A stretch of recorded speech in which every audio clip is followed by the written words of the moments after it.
Internal Revenue Service IRS tax news. Working virtually. Avoid phishing scams. Part 4 of Security Summit tips for tax professionals. IR 2020-178, August 11, 2020, Washington. The Internal Revenue Service and the Security Summit, there's a link to the Security Summit here, partners today warned tax professionals to be alert to new phishing scams that try to take advantage of COVID-19 economic impact payments and increased teleworking by practitioners. The IRS, state tax agencies, and the nation's tax industry urge tax firms to review and heighten their data protection plans this summer as cybercriminals step up efforts to steal client tax information. Crooks are targeting tax professionals as well as taxpayers. So they're basically saying that the firms now are having a new exposure because if you have more people working virtually, there might be more windows, more locations in which you can have cybercrime or steal information. So there's not only targeting of the clients you got to worry about now, but as you're dealing with the COVID-19 and doing more virtual work, then you need to step up the security as well to safeguard the information. Back to the text.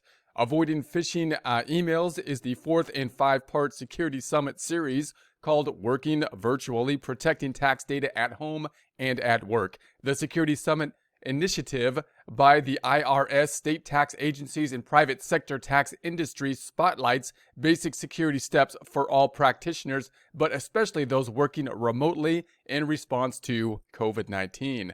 Quote, "The coronavirus has created new opportunities for cybercriminals to use email to try stealing sensitive information," end quote, said IRS Commissioner Chuck Reddick. Quote, "The vast majority of data thefts start with a phishing email trick. Identity thieves pose as trusted sources, a client or software provider, or even the IRS, to lure you into clicking on a link or attachment. Remember, don't take the bait. Learn to recognize and avoid phishing scams," end quote. So obviously what they try to do with the phishing scam is possibly have a link that will be there or something that would be downloaded. How do they get you to click on it or download it? They make believe there's some kind of trusted individual or trusted institution, possibly even the IRS, in order to click on that and possibly then download software, I suppose, that could then be used to track your activity and possibly then pick up things such as passwords that could be used for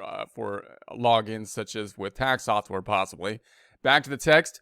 Phishing emails generally have an urgent message, such as your account password expired. They direct you to an official-looking link or attachment. The link may take you to a fake site made to appear like the trusted source and request your username and password.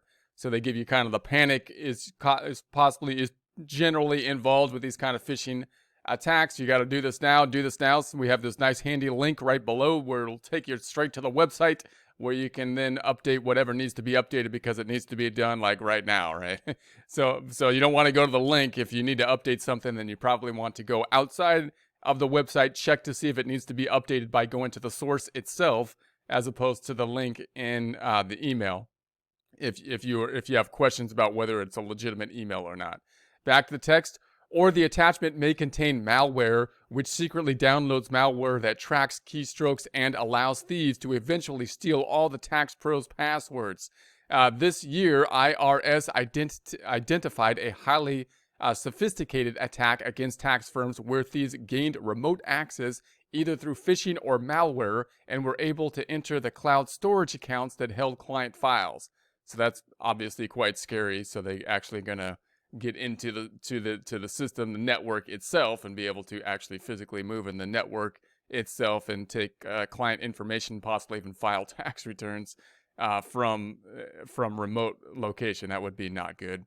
Back to the text. In one case, thieves spent 18 months quietly downloading and accessing taxpayer information before they were discovered. The Department of Homeland Security, Cybersecurity, and Infrastructure Security Agency, the CISA, recently issued a warning to all organizations to educate employees, especially those teleworking, about increased activity related to phishing scams.